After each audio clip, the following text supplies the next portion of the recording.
Welcome to another episode of the Giants Huddle Podcast, brought to you by PSEG, energy efficiency for game time and anytime. Visit pseg.com/Giants for discounts, rebates, and home energy assessments. In this week's Giants Huddle, to start off draft week, is the senior draft analyst from OurLads. His boss, Dan Shaka, has always been a friend of the program, Dave Syvertsen. Dave, it's good to talk to you, man. How are you? John, thanks so much for having me on. Honored to be here on behalf of the Shankas and OurLads. Been with them for a decade now. Just got to see them recently down in Arizona. So really happy to be here and talk some chop with you. How is Dan doing, by the way? Awesome. So much better. You know, his improvement just every few weeks, it seems like. Had a great conversation with him. He's definitely still there. He was still involved in the draft guide. Wanted to throw in his input, especially with the quarterbacks and offensive linemen. That's his specialty. A guy that had Jalen Hurts as a really high-graded quarterback just a few years ago, and here we are. So he's still there. I mean, it's guy just eats, sleeps, and breathes scouting, and it's been an honor to be around him for that long. Yeah, Dan's tremendous. He suffered a stroke a couple years ago. It's glad to hear that he is doing really well and on the mend. All right, Dave, we're going to have Sean O'Hara on later in the week and do like a full offensive lineman blowout. So I'm going to leave that to the side, except for one question.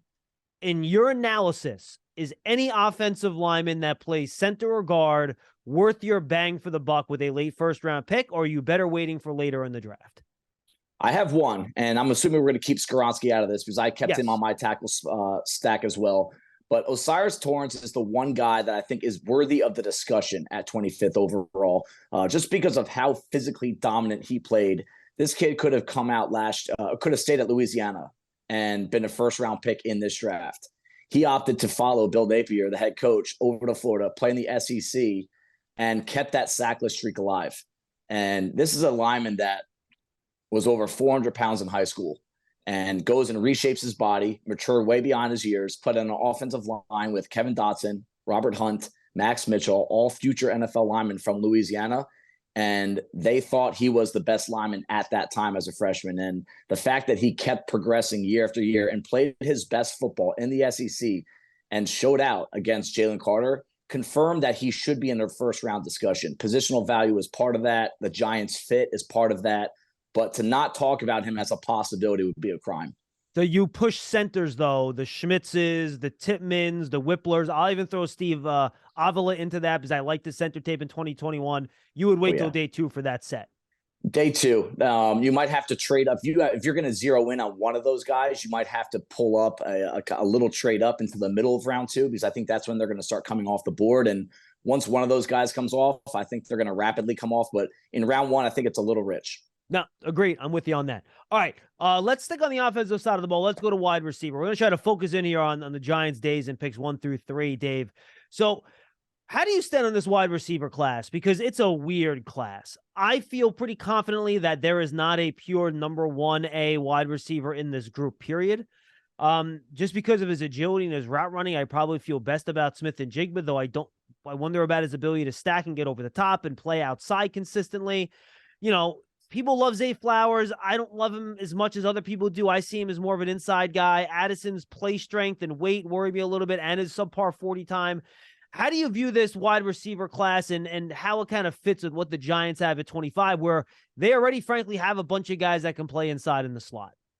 Yeah, I mean, they crowded that wide receiver room this offseason, and I still think that there is spot for at least one more guy to come in and compete for snaps. But macro level, this class as a whole is very similar to what we see with the quarterbacks, is that there's just one trait missing in all of them. You know, in a few of these guys, it's the size, Zay Flowers, right? Jordan Addison. Some of these guys, it's the speed, Smith and Jigba from Ohio State. Some of it says how polished they are and how much they're going to need to adjust to an NFL offense. Quentin Johnson, Cedric Tillman. So Jalen Hyatt. You're going to have to, and Hyatt. I mean, that guy he's Will Fuller, right? And tell me this, John, would you sign for a Will Fuller? You know, pre-injury, this guy led the league in yards per target in 2020, and he was 3rd in the league in 2018. It wasn't a lot of targets, and he ran into an injury issue, but he made an enormous impact on that Texans offense back when they were winning games. You know, I think the Giants need to go into this draft in regard to the wide receiver position and ask themselves, what is their identity of the passing game? Is it a downfield game? If so, they need to get a Tillman or Johnston type. If they want to have a bunch of slot machines, right, in combination with Barkley and Waller and just guys get separation, you can take your pick of Smith and Jigba if he's there, Zay Flowers if he's there. Tell me the wide receiver duo that gained the most yards in the NFL in 2022, both under 5'10", both under 185, both arm length under 30.5 inches, Tyreek Hill, Jalen Waddle. Is the league shifting towards, we don't need size. We all want it. There's no question. But can you make an offense a formidable passing game with a bunch of smaller guys that can get open and make things happen after the catch? And the combination of Brian Daboll and Mike Kafka and the play design of what we saw last year, if there's a combination of two guys that can make it work, it's them. How do you stack that group then? I'll throw Hyde into the group too. I know he's taller, but he's still, sub 180 with Addison, Flowers. And I know other people don't have him in there, but I'm throwing him in there anyway. I love Josh Downs. I think he's a really good player. I'll throw him into that group too. How do you stack those four? So my top, the top four guys in my class at the wide receiver group are Smith Jigba, Zay Flowers, Quentin Johnson, Cedric Tillman. And then I have the next tier of guys, Jordan Addison, Marvin Mims, Josh Downs, Jalen Hyatt. I love Mims, by the way. I should have included him in that. The thing about this wide receiver class, and this draft class in general, is that there's so many guys stacked. Like you said, there's no true standout. But the volume of receivers that are going to make an impact in the NFL, it's still there. So what makes this kind of confusing to try and project in terms of what's going to happen next week is the fact that some of these guys are just very similar numerically. Their grades are very, very close to each other. But they have a couple different flavors to them that based on the scheme, based on the situation, and these 30 visits, I think they're so underrated how vital they are to that final grading process. And if the coaching staff kind of meshes with one of these guys more than the other, that might be the tiebreaker. Yeah, I'm with you. So I guess when you're talking macro strategy then, right? And you're talking about this being a class where there's no standout, grades are close, and I agree with both of your statements. And I think it's a fairly deep class. Like I think you get good players on, way down on day 2, even early day 3. Is this the draft where you then wait till round 2 and then, maybe you get to 57 and you're staring at, I don't know if we'll get there, but a Jonathan Mingo, an A.T. Perry, a Marvin Mims, someone like that, rather than using pick 25 on a wide receiver of that nature? That's the $1 million question, right? You can play the risk management game and say, let's ignore wide receiver and assume one of these guys is going to be there. And this is what I like about grouping guys in stacks, right? Especially numerically, the grades are very similar. You go for a corner or you go for a defensive position, hook Wick Martindale up after we watch what they did. They were a little offensive heavy last offseason, but also in the draft. Let's get a guy from Martindale to play with, right? And then in round 2, even round 3, there is going to be a target there, but it's going to come down to if you see a stack of receivers that is 5 deep, and then 2 of them come off by the 10th pick in the second round, and then another one comes off, you start sweating a little bit in that seat. Oh, and not a little bit. Not a little bit.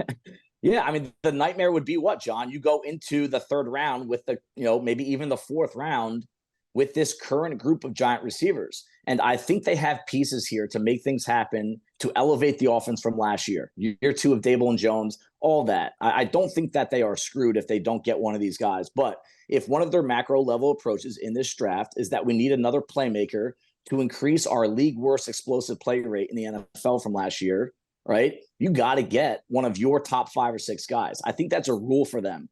So I believe they have to go into draft weekend, not force it in round 1. That's called shopping hungry, right? We don't want to do that, but be ready. Have a bullet ready to trade up in the 2nd round if you start to see some of these guys come off the radar.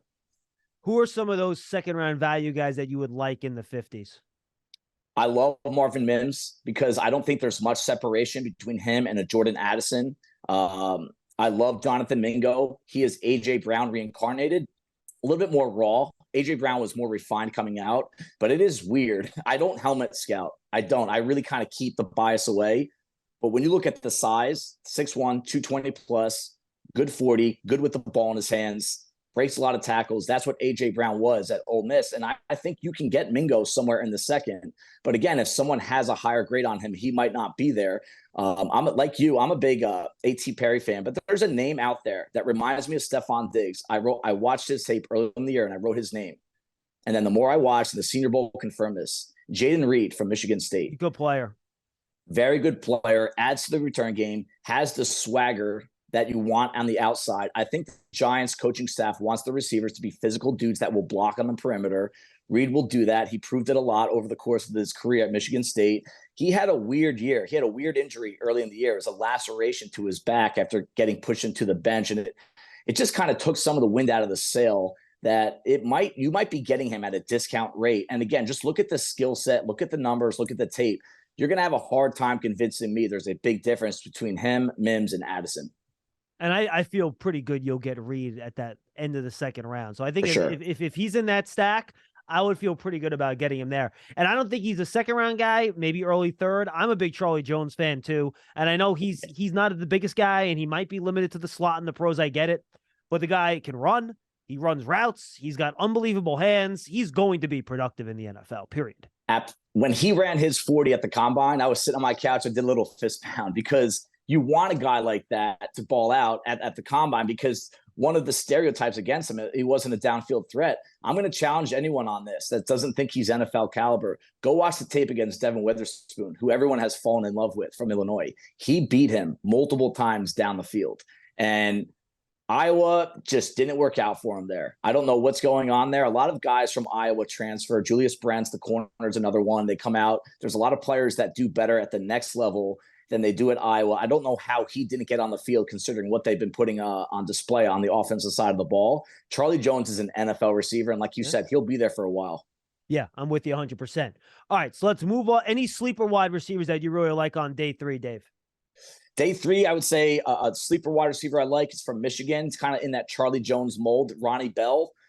He was starting to really break out in 2021, suffered a knee injury, came back in 2022, and maybe took a little while to get going, but I thought he was the most consistent player on that Michigan offense. One thing he does that this coaching staff loves is he can play inside out. He's not just a slot. He's not just an outside receiver. He knows both spots mentally, and there's going to be less transition time for him mentally than others. So like they did with Daniel Bellinger last year in round 4, this is a guy you can get day 3 that is just NFL ready compared to a lot of other guys that might have better 40 times in verticals. But this dude's a gamer, reminds me a lot of Robert Woods. Good. All right, I'm with you. I think trying to get Wink some help on the perimeter is probably a huge part of the need portion of this draft for the Giants. You know, they added a couple guys in free agency, Amari Oruwariye, who was a prospect a couple years ago, who kind of fits what they want in terms of length and height and speed and that sort of stuff. But look, I don't think you can count on him to plug and play as your second corner. So I would sign on the dotted line right now if you told me I could get one of, and I know Witherspoon and Gonzalez are going to be there, but one of those two, or Joey Porter or Deonte Banks. Like, if I could get one of those guys today, I would take it and run to the bank and say I'm happy. The problem, Dave, is that I don't think any of those 4 guys are getting to the Giants, especially with the way Deonte Banks tested in Indianapolis. Yeah, I mean, hey, I would drive you to the bank and take that to the bank, because that would be the ideal scenario for this team, is to get one of those outside corners. I think they're very vulnerable out there. It may get overlooked because of the 2 claims they made, or the 2 signings they made after training camp really worked out, you know, in Nick McLeod and Fabian Moreau. You're not going to get that every year. I'm not going to call it luck. I do want to give credit where it's due to that front office, but that's a risky place to go if you're going to try to find your next corner.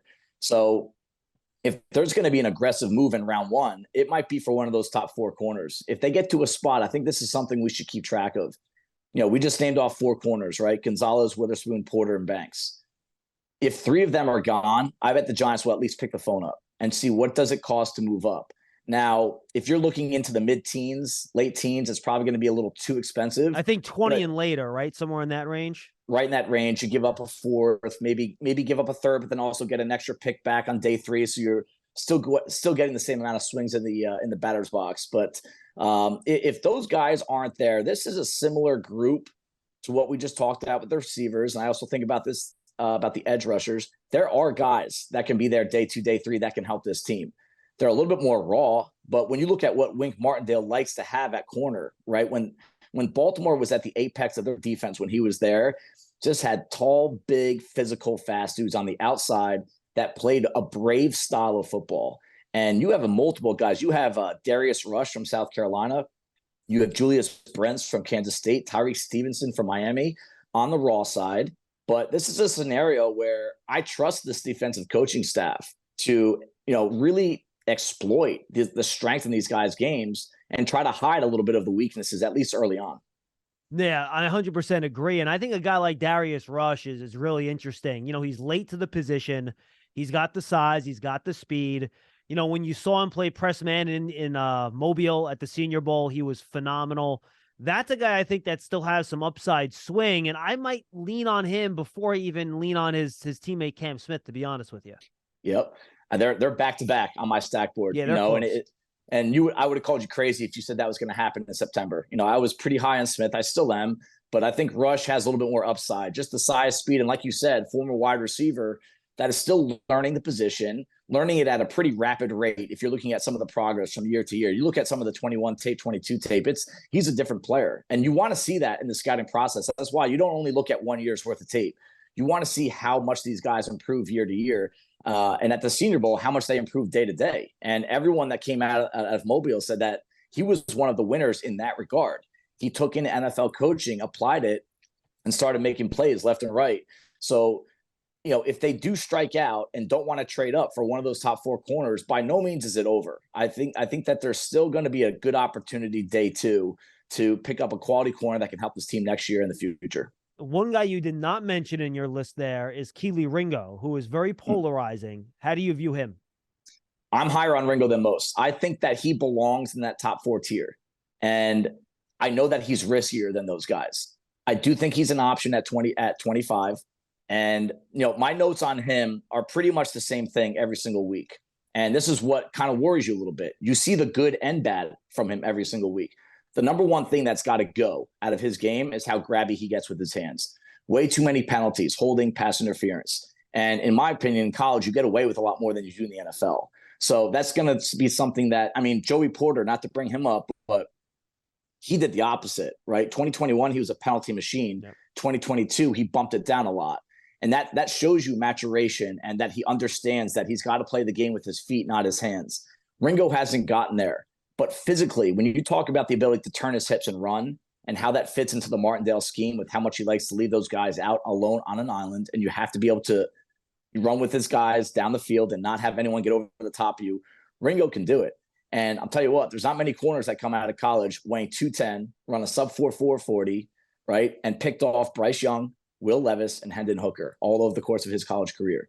So there's a gamer in him. And I like how he competed against Marvin Harrison Jr. last year. I know Harrison Jr. got the best of him on some of these broken plays, but that kid's also going to be the best wide receiver in next year's class by a country mile. Yeah. And I thought Ringo beat him a few times as well. So he's a little riskier, and I probably would wait to take him after those top 4 guys. But I think the upside is right there with the rest of them. And, Cam Smith, by the way, he has the penalty issue too this past season. He did. He got very handsy down the field. Something to keep an eye on too when you look at those guys.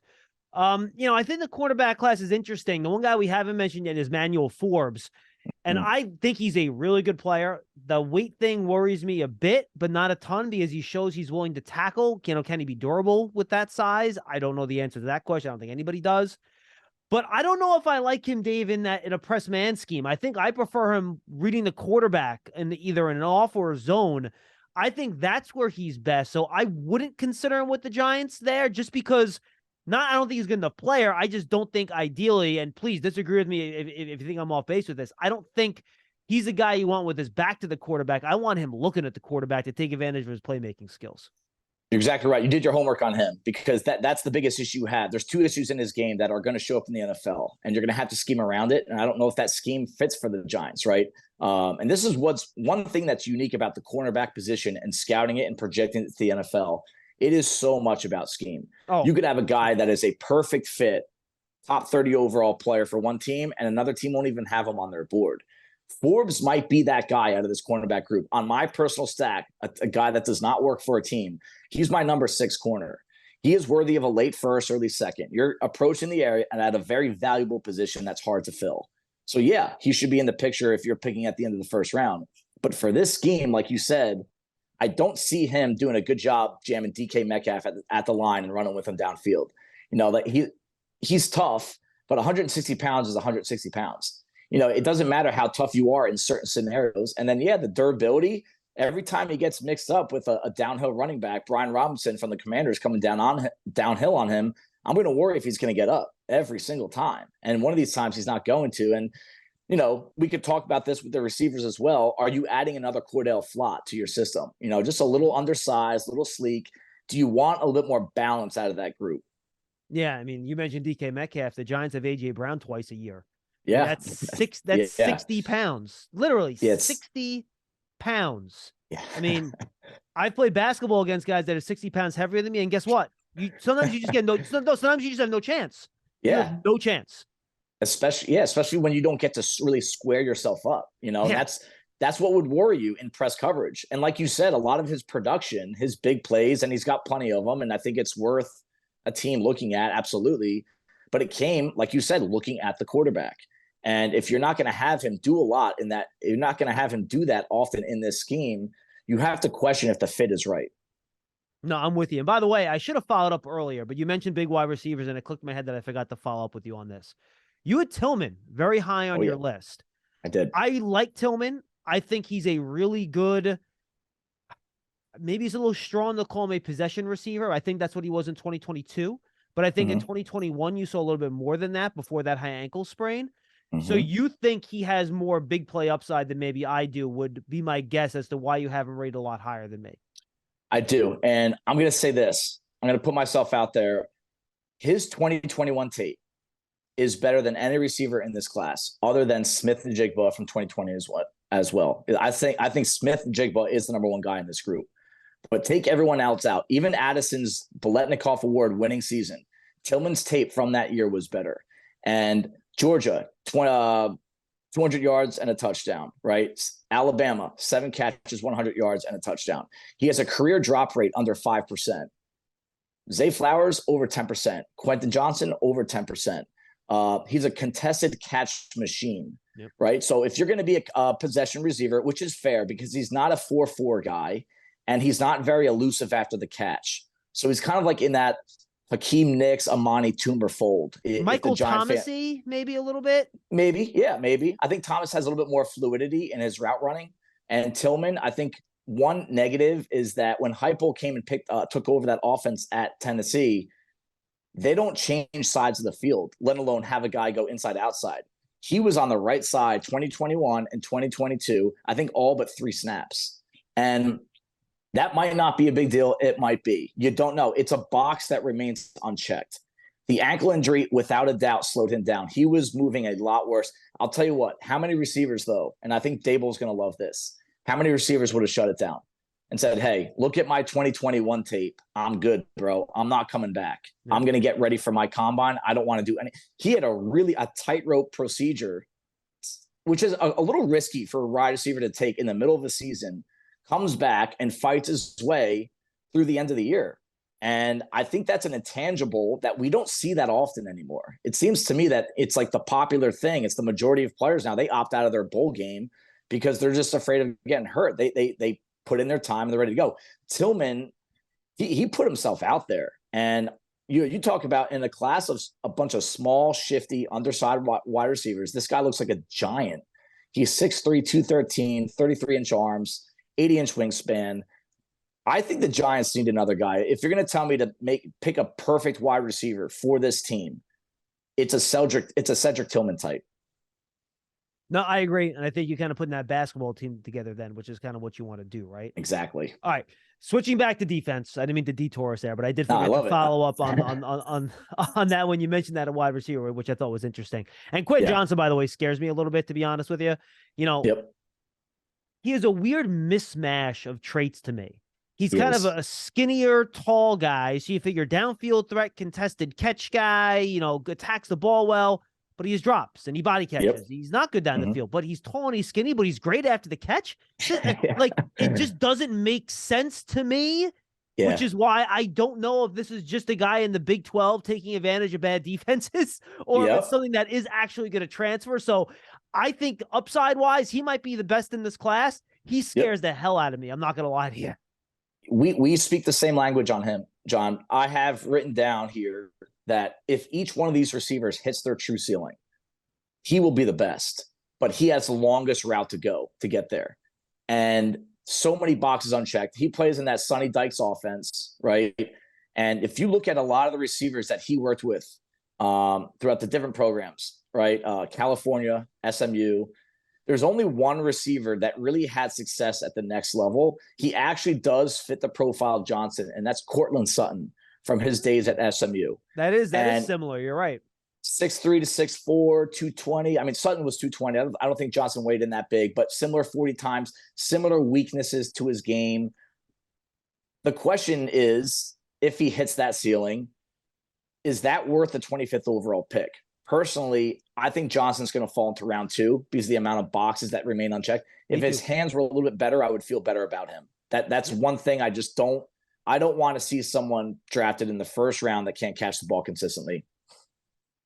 No, I'm with you. All right, let's go to the edge class because I'm with you. I think it's a pretty deep class. I think it's a fun class.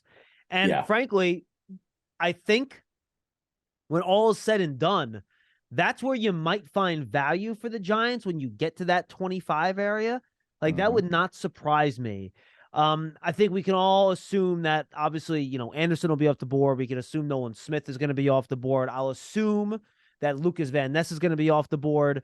I don't have him as a top 15 guy, but I think he's going to be gone. Then I think it gets interesting. Like, Myles Murphy, I think could get there. He's certainly worth it as a guy that I think is a little more raw than other people do, but I think he's obviously very talented.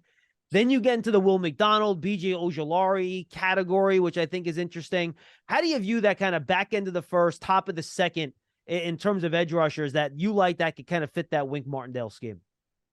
So one thing that this edge group misses out on that Martindale had a lot in Baltimore is size, power, strength. The average edge defender under Martindale in Baltimore was between 265 and 275. Myles Murphy, 270, 6'5". Some are going to say he's a classic 4-3 defensive end. In my opinion, that doesn't really matter for Martindale. He'll make it work. And I do believe coin flip, I think I'm going to err on the side of him being there at 25. And just like a couple of these other guys that we talked about, at the very least, it needs to be a discussion because for two reasons. You have no depth right now between if Thibodeau or Ojulari goes down again, just coming off a year where you missed 10 games, who's stepping in, right? Murphy, you come, even if they'd stay healthy, we know this. We've both followed the Giants for a long time. You can never have enough of these guys, you know, A, to keep them fresh, and B, in case an injury pops up. And so I just think that the combination of the Giants depth chart, what Martindale likes on the edge that he currently does not have, and the fact that Ojulari, I like him, was not drafted by this regime. He was not hand-selected by these guys. Myles Murphy is definitely in play if he's there at 25, and I think it would be a great pick. You know, if there's one thing the Martindale defense does not do well consistently, I would say, is defend the run. And one of his main principles through defending the run is you have to have the edge setter. I think that's why they brought back Jihad Ward. Oh, for sure. You know, not a traditional outside linebacker by any means or edge defender, and he can shift inside and out. Myles Murphy kind of gives them a younger, more athletic, higher upside version of that player for the long term. How do you like the smaller edges for that group? Or do you think that's not a fit for what Wink's trying to do, especially since you have, you know, two twitchier guys already in-house with Thibodeau and Ojulari? Yeah, I mean, I like Nolan Smith. I like Will McDonald. I like BJ Ojulari. You know, he's another one. We got to be a little careful with a couple injury issues that he had during the season last year. He fought through them, but that's something you just have to consider. I don't see him as being as a round one guy, but McDonald, he's the best bender in the class. And there are some exceptions every year where you say, all right, he doesn't fit my profile, but there are things he can do that you know are going to help this defense play. And you know, similar to what Bowser did in Baltimore when Martindale was there, a little undersized, 240 pounds coming out of Houston. And McDonald kind of fits that mold, probably even at a higher level. You know, there isn't anyone that's going to get around a tackle and flatten that edge as well as him. And so there's a place for him. If a guy has real, true pass rush potential that can wreck a game, you got to be able to find a spot for him. And the Giants have multiple spots available. But I also think the interior, that defensive line, what do you think about that? There's a couple guys that are on the interior in this draft class that I think no one's talking about. Talk to me. What do you got? Two of them. One of them's my kind of like a sleeper that I have. I'm higher on him than what the market is saying, I believe. but it's Adibare from Northwestern. I'm a big fan too. Are you? All right, let's go. Well, I like the fact that he's short, but he's got long arms, which creates natural leverage. He was misused at the wrong position in college. I think it has underrated what he can be in the NFL. You know, this Kalijah Cansey talk at Pittsburgh, good player. I personally wouldn't touch him with a high pick, but I understand. I think that's a classic example of helmet scouting when the name Aaron Donald is brought up. The one player in this draft class that replicates Aaron Donald left, right, up, and down is this kid from Northwestern, Adibare. Like you said, out of place. He's on a team that went 4-20 over the past 2 years with no talent around him along the defensive front. So how many pass rush opportunities did this guy really get in that kind of situation in the Big Ten? So you have to factor that in, and factor the fact that he still had 60 plus pressures, 11 sacks over that 2-year span, playing a position that was probably not best for him with no talent around him. He goes to the Senior Bowl. They almost put him exclusively at 3-tech, and he's beating everybody. Oh, he was dominant. Dominant. And then I look at the numbers, the metrics, right? I'm not a huge metric guy first, but I always look at them second. Tape first, metric second. The metrics on him scream off the charts, Aaron Donald. He tested better than Aaron Donald. And I don't want to put this kind of pressure on a kid like this, but he is a top 15 player on my board. He plays a position that the Giants are probably going to need to fill in the next year or two. I don't know what's going to happen with Leonard Williams. You might know more than I do about that subject, but this is the guy that I think can really kind of bring this defensive pass rush to the next level. You know, you put a Dexter Lawrence, Adibare, and the two edge guys out there. Now you have something working for the next 5-6 years. Would he be too rich for you at 25, or would you start thinking about him there even? I would start thinking about him there. Ooh. I think this kid's a first-round pick. Nice. And I think he's going to go in the first round too. And I'm not going to look past him going to the top 20. So to 25, absolutely. I think this kid is worthy of a discussion at that pick. The second, go ahead. I'm sorry. Sorry. The second interior guy is Murphy's teammate, Brian Perseg. That's exactly what I was about to ask you about. Go ahead. Leonard Williams type player. If you really think about it, right? He's kind of like a tweener, D-end, D-tackle, has more of a body of a D-tackle. Probably not the best run defender. I love Leonard Williams, but he does, might be scheme, but he's a penetrator that can disrupt the backfield. That's what you're paying him to do. I think Brazil needs to get a little stronger. He gets pushed around a little bit. So you go back to his true freshman season, ACC defensive player, newcomer of the year, first team all ACC, tore it up, right? Back then, if you could rewind, all of us would be saying top 10 pick when he comes out, no question. 2021 comes around, tears his ACL, week 4, pretty early in the year. So you just didn't really get much of a feel. Spends the year rehabbing the ACL, has the unbelievable, unfortunate situation with his sister that is so much bigger than football. I almost feel guilty talking about his scouting in regard to that. Yeah. But just knowing that that's going on in your personal life, right? He gets put into the hospital with an internal organ issue that made his weight fluctuate 40 pounds up and down. His conditioning is a mess. You know he's still rehabbing the knee. He's got severe personal issues. I don't think we saw the best of him in 2022. And no credit, no disregarding what went on. I mean, that would happen to any of us, I think, in a normal situation. So someone's going to get a discount on this kid. Does he need to get stronger? Yes, he does. The first thing I wrote about him before I knew all this stuff about going on with the hospital was his lower body does not look like the lower body of an NFL defensive lineman. It's just it's a little loose. It's a little small. And that kind of plays to his favor with the way he moves. He does have great mobility for a guy that's pushing 300 pounds. He can turn left and right. He's got great downfield bursts. He closes in on the action exceptionally well. He's a violent player. But I think the draw here in regard to the Giants' future is he can play everywhere. I mean, you can line him up in so many different spots, and he's going to penetrate. So someone's going to get a discount on this kid, and I believe in him. Is he worth the 25th pick? I mean, that's right around where he stacks up overall. So I think there's going to be a player available better than him, but that's not a pick I would bash if they take him. All right, let's go to day 2. I don't think there's a great DT class on day 2, to be honest with you, but edge you could. So if you don't go edge early and you could, maybe one pops up on day 2, I think it's a deep group. Who are some of the guys that you like, Dave? Derek Hall from Auburn is just screams edge rusher to me. He's got juice, man. Whew. So much juice and length. I love guys that play long. I'm a sucker for that guy. If you know how to use your hands, and that's a separator with a lot of young pass rushers. They don't ever acquire that skill at a high level. But if someone could teach that kid how to use his hands on a consistent basis, he's going to be a stud. He's going to cause a lot of issues for opposing passers. So I like him at somewhere day 2. In a similar vibe, I like the kid from Kansas State, Anaduke Uzoma. Just kind of easy to scout. You just know what you know that he knows what he's doing. He's great at bending. He's actually pretty good with his hands. Doesn't have the power trait yet. Some of these young pass rushers that come out, they check all these boxes. You get a little nervous about them getting bodied by an offensive tackle in the NFL, meaning they just kind of get engulfed and they can't get off them.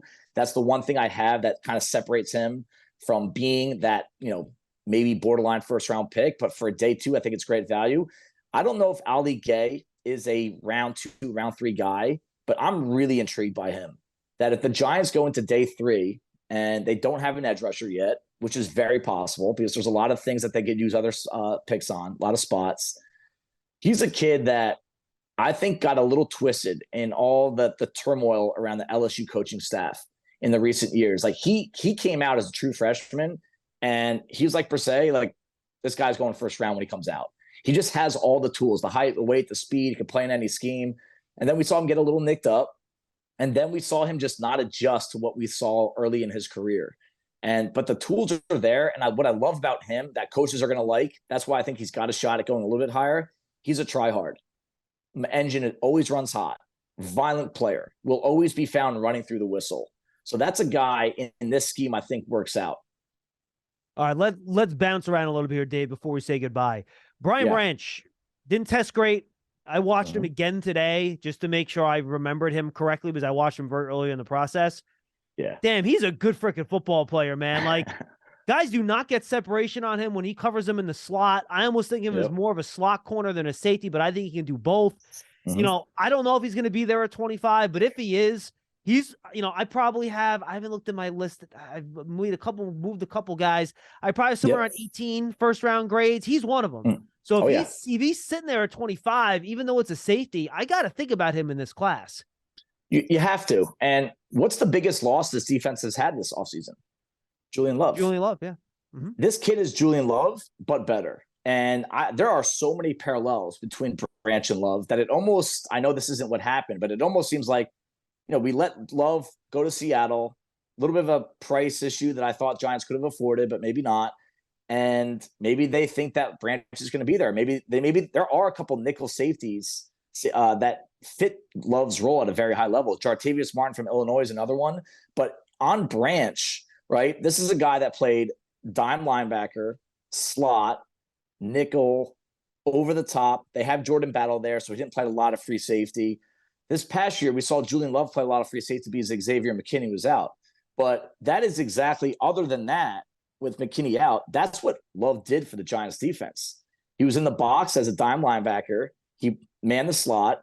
He dropped into free safety coverages every now and then with certain looks.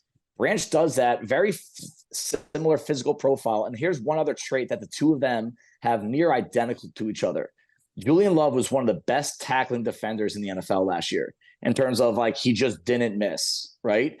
I'm going to give you a number on Brian Branch. I just want to make sure I get this right, okay? His missed tackle rate, 3.3% in 2020-22. 0 missed tackles in 2021. The guy doesn't miss. And you see how fast he closes in on the action. You say, hey, Dave, he doesn't allow a lot of separation as a cover man.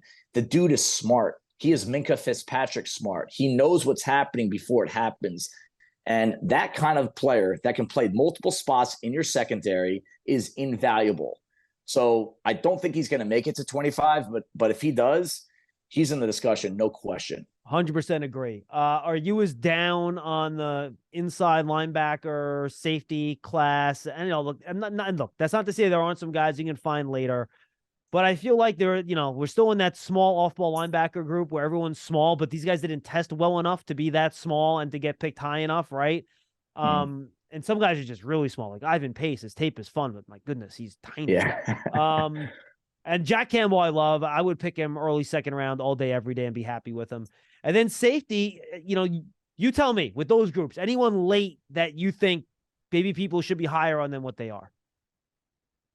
Agree with you on linebackers, no first round grades. So day 2 only. Don't sleep on Darren Beavers. I think this staff believes in Darren Beavers. I think he's going to come back and be a force this year. So I don't think it's going to be a major priority for them. In terms of a late safety, there probably is room. So what kind of safety are we looking for? Are we looking for a Julian Love type that can play a lot of different spots and man the nickel?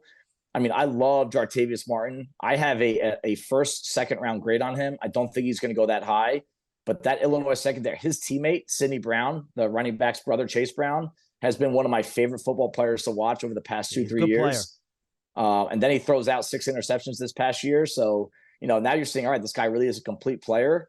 But those guys are day 2. If you're looking for a day 3 option that kind of fits that Julian Love type role, look at Daniel Scott from California. Okay. Late invite to the scouting combine and moves exactly like Love. Just precise footwork, great instincts, great ball skills, and sneaky speed over the top. And a lot of that sneaky speed talk that scouts talk about, they just know where to go before they got to go there. They just read the action very, very well. I get that vibe from Daniel Scott. So potential day 3 pick there.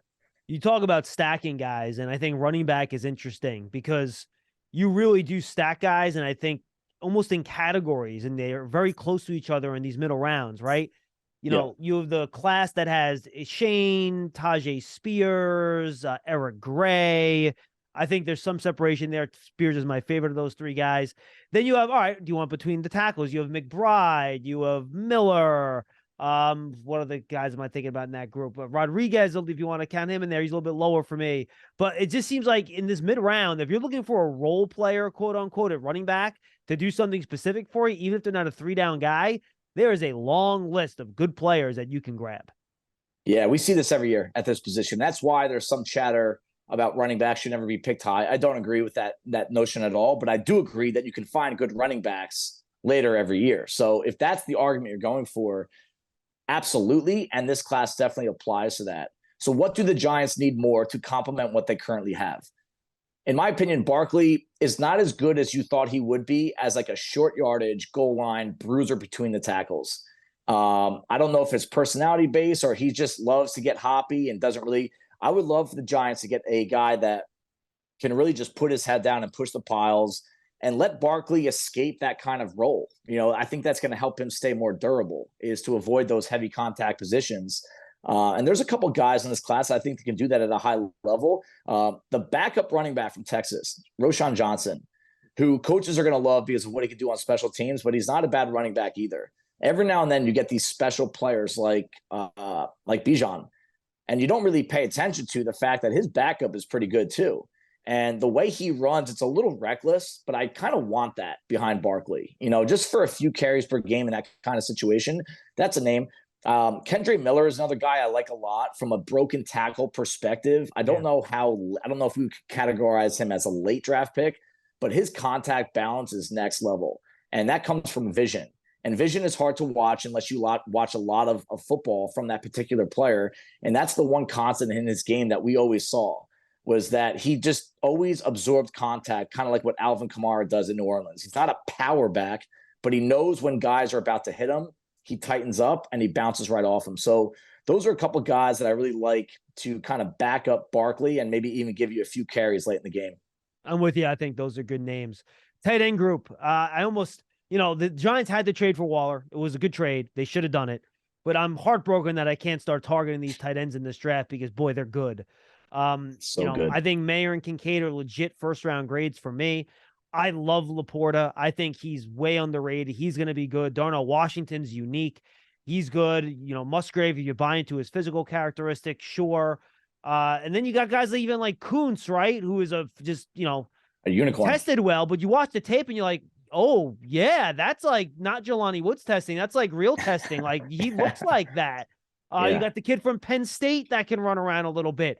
Schoonmaker is interesting in that offense. Can he do more when he gets to the pros? Like, it is an unbelievable tight end class. I just love this group. When I saw the trade, I thought the same thing as you. It's like, all right, good move, kind of needed it. But same thing, this is actually, ironically, the year that I'm probably going to walk away from the scouting process saying this is probably the best tight end group I've ever scouted. I've had better tight ends than the best guys in this class, but just the amount I'm projecting 10 starters coming out of this group. It's usually 6 or 7, sometimes 8. You can even make the argument that there's 11 guys in this class. I want to see the Giants nab one of them, because at some point, day 3, there's going to be a value. And you need to know, is there a spot on the roster for these guys? That's the question, right? You have Lawrence Cager, who I think flashed late last year. There's some receiving ability there. You bring in Tommy Sweeney from Buffalo, who has the relationship with Daboll and Shane. So I don't think they're going to be quick to kick him to the curb. You got your 12 personnel package and Danielle Bellinger and Waller. Where does the tight end fit? My only spot would really be, can he contribute on special teams, and also maybe as an H-back type? And there is a guy in this role. Does he fit in this offense? I don't know. But Braden Willits from Oklahoma is a guy that I don't have in my top 10 in this group, but I feel like he can make a roster. He can contribute on Sunday and do some things just in case one of these tight ends goes down with an injury, that he can play all these different spots. But I'm with you. I mean, even a guy like Tucker Kraft from South Dakota State, great Davis Allen from Clemson, who's the best blocking tight end that program has ever had, according to their own coaches, who also just broke out this year as a receiver.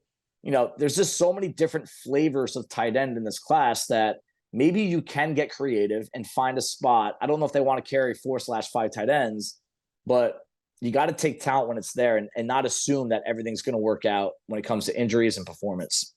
I'm with you, Dave. All right, I'm going to just leave the floor open to you. Tell me something you feel strongly about in this draft, you think is interesting, something that you think you're unique about, that your opinion's a little bit different. I will let you go wherever you want, and the floor is yours. So I would say that because of the level of uncertainty in this draft overall, I believe we're going to see a record amount of trades in the first round of the draft this year, including multiple in the top 15, maybe even 3 before the 15th come in the draft. Because, like we said, what is going on with these quarterbacks? We're at the point now, we don't know if the Houston Texans, who are starving for a quarterback, are going to take anyone other than Bryce Young at number 2 overall. And for that outlook to be there on a team that needs a quarterback, you got to think there's some other teams out there that might not be too hot on these quarterbacks either. But because the demand for quarterbacks in this league is just growing every single year, because you have guys retiring, you have former first-round picks that are not panning out, there's a lot of demand still for young quarterbacks across the league. And the second guys start dropping, I think you're going to see some teams get really hungry to come up and trade up for the draft, but also some teams that are really starving for offensive line talent that don't really know if they need a tackle or guard more. I think there's going to be a market for Peter Skoronski. I think there's going to be a market for a corner that drops. I think there's going to be a trade market for Jackson Smith-Njigba, who is, in my opinion, and Garrett Wilson's opinion, Chris Olave's opinion, Brian Hartline, the receiver coach from Ohio State, his opinion, a better receiver than Garrett Wilson and Chris Olave both. But you need to be in the right system and put him in the right position. So not every team's going to have that high outlook on him, but there are going to be offenses that need a slot.